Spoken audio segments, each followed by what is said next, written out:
बिस्मिल्लाहिर्रहमानिर्रहीम।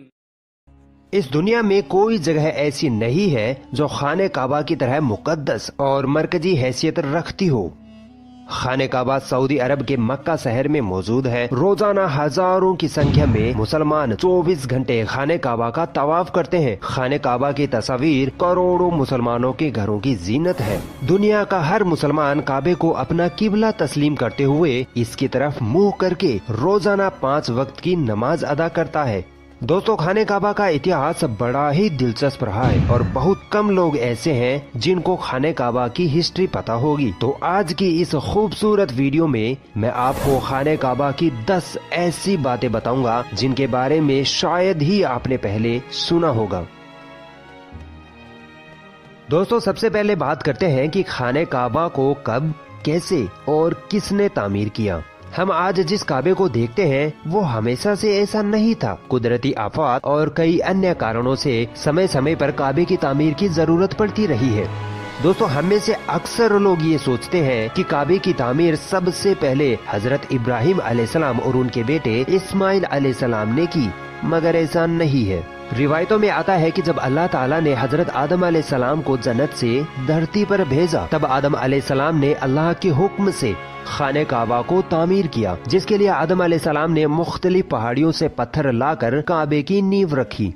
उसके बाद हजारों सालों बाद नूह अलैहिस्सलाम के जमाने में जब तूफान नूह आया था, तब खाने काबा तूफान की वजह से ढह गया, मगर काबे की नींव बची रही। बाद में इब्राहिम अलैहिस्सलाम ने अल्लाह के हुक्म से अपने बेटे इस्माइल अलैहिस्सलाम के साथ मिलकर उसी नींव पर खाने काबा को फिर से तामीर किया।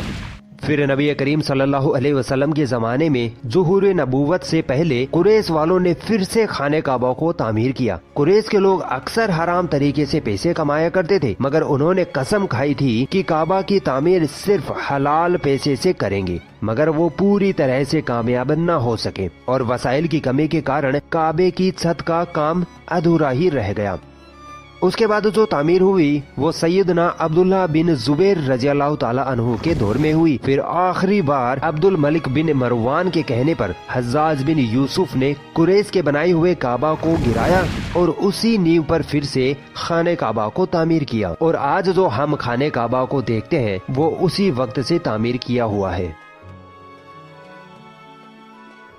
दोस्तों, नबी करीम सल्लल्लाहु अलैहि वसल्लम के जमाने में कोई भी मुसलमान खाने काबा में आ जा सकता था और इबादत कर सकता था। खाने काबा हफ्ते में 2 बार आवाम के लिए खोला जाता था, मगर आज के वक्त में मुसलमानों की तादाद और दीगर वजूहात के चलते साल में सिर्फ 2 मरतबा ही खाने काबा को खोला जाता है। उसमें भी सिर्फ आला शख्सियात और खास मेहमान ही खाने काबा में दाखिल हो सकते हैं।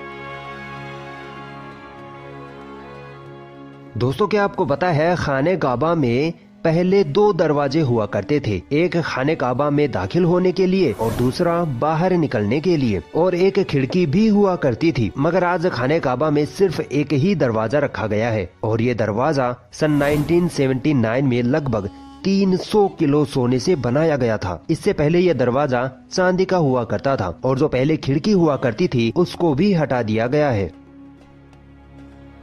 दोस्तों, आपने कभी गौर किया है कि हजरे अस्वद हमेशा चांदी के कवच में ही क्यों घिरा रहता है?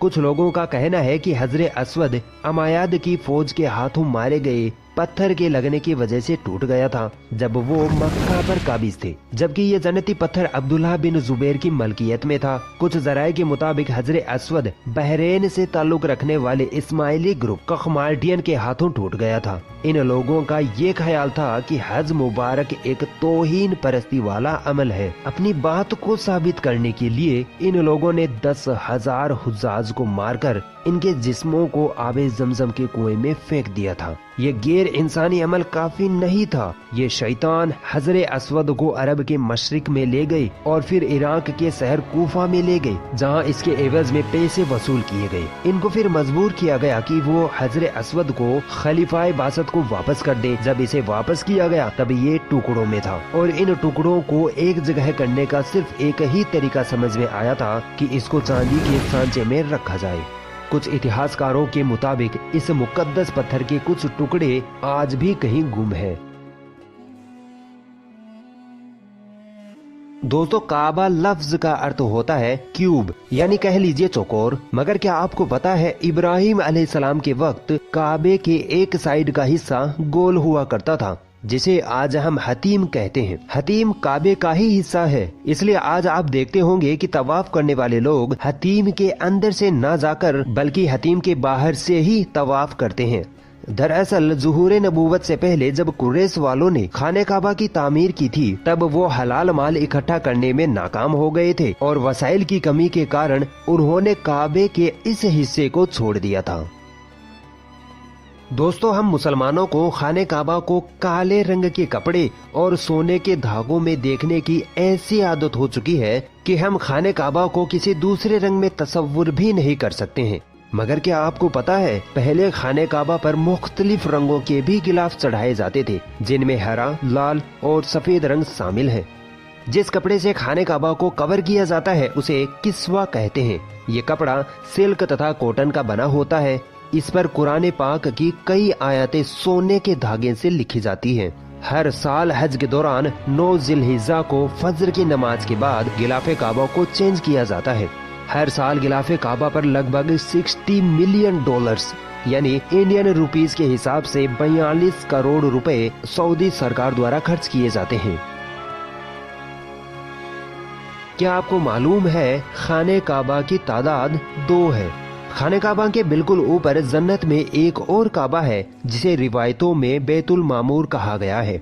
नबी करीम सल्लल्लाहु अलैहि वसल्लम ने मेराज का वाक़या सुनाते हुए फरमाया कि जब मुझे बैतुल मामूर दिखाया गया तो मैंने इसके बारे में हजरत जिब्रील अलैहिस्सलाम से पूछा तो उन्होंने जवाब दिया कि ये बैतुल मामूर है जहाँ 70,000 फरिश्ते रोजाना अल्लाह की इबादत करते हैं और जब वो यहाँ से चले जाते हैं तो कभी वापस नहीं आते। मतलब हर दिन एक नया दस्ता यहाँ आता है।